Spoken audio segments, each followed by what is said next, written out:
بسم اللہ الرحمن الرحیم الحمدللہ والصلاة والسلام علی رسول اللہ صلی اللہ علیہ وسلم وعلی آلہ وصحبہ اجمعین وبعد۔ اللہ تعالیٰ ہی کی تعریف ہے، ہر قسم کی عبادتیں صرف اسی کے لیے ہیں، اور تمام نبیوں، رسولوں، پیغمبروں پر اللہ کی رحمتیں برکتیں نازل ہوں، خصوصاً ہمارے آخری نبی جناب محمد الرسول اللہ صلی اللہ علیہ وسلم پر، جن کے ذریعے سے ہم کو صحیح دین، صحیح طریقہ معلوم ہوا ہے۔ میرے بھائیوں، جیسے کہ ہم سبھی جانتے ہیں کہ ہر اتوار کو ہم لوگ مسجد میں بیٹھتے ہیں اور کچھ دینی باتیں سنتے ہیں۔ اللہ کے فضل و کرم سے ہم لوگ مسائل الجاہلیہ محمد بن عبد الوہاب رحمۃ اللہ علیہ کی کتاب ہے، اس کو پڑھ رہے ہیں، اور شیخ صالح الفوزان حفظہ اللہ کی شرح سے کچھ اہم باتیں سن رہے ہیں۔ انشاءاللہ آج بھی ایک دو باتیں آئیں گی، پہلے ہم لوگ کچھ اہم باتیں سن لیتے ہیں۔ دیکھیے، امام ابن قیم رحمۃ اللہ علیہ نے اپنی کتاب، ایک ان کا رسالہ ہے، چھوٹی سی کتاب ہے، رسالۃ ابن القیم الی احد اخوانہ۔ انہوں نے کسی بھائی کو نصیحت کرنے کے لیے ایک چھوٹا سا رسالہ لکھ دیا۔ اس کے اندر انہوں نے ایک بہت بہترین اور بہت اہم بات انہوں نے ذکر کیا ہے۔ فرماتے ہیں وَكُلُّ آفَةٍ تَدْخُلُ عَلَى الْعَبْدِ فَسَبَبُهَا ضِيَاءُ الْوَقْتِ وَفَسَادُ الْقَلْبِ۔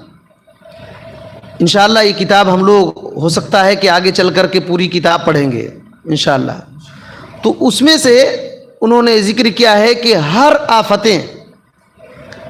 آفتیں جو بندے کے اندر داخل ہوتی ہیں، ہر آفت مصیبت جو بندے کے اندر داخل ہوتی ہیں، تو اس کے جو سبب ہوتے ہیں وہ دو ہیں۔ ایک ضیاء الوقت، وقت کا ضائع کرنا، وقت کا برباد کرنا، و فساد القلب، اور دل کا بگڑ جانا۔ وقت ضائع کرنا اور دل کا بگڑ جانا، اور کہتے ہیں کہ یہ دونوں چیزیں ایسی ہیں کہ اللہ تعالیٰ کی طرف سے جو ہم کو حصہ ملنے والا ہے اس حصے کو کم کر دیتے ہیں۔ جو ثواب، اجر اور جو نعمتیں ہم کو ملنے والی ہیں، اس سے اللہ تعالیٰ کی طرف سے حصہ جو ملنے والا ہے اس کو یہ چیزیں، دونوں چیزیں کم کر دیتی ہیں، وقت کا ضیاع اور دل کا بگاڑ۔ اور کہتے ہیں کہ اللہ تعالیٰ کے پاس جو ہمارا درجہ ہو سکتا ہے، منزل ہو سکتا ہے، اس کو بھی نقصان پہنچا دیتے ہیں۔ یہی وجہ ہے کہ کہتے ہیں کہ شیوخ نے، استادوں نے یہ وصیت کیا ہے، احذروا مخالطۃ من تضیع مخالطتہ الوقت وتفسد القلب۔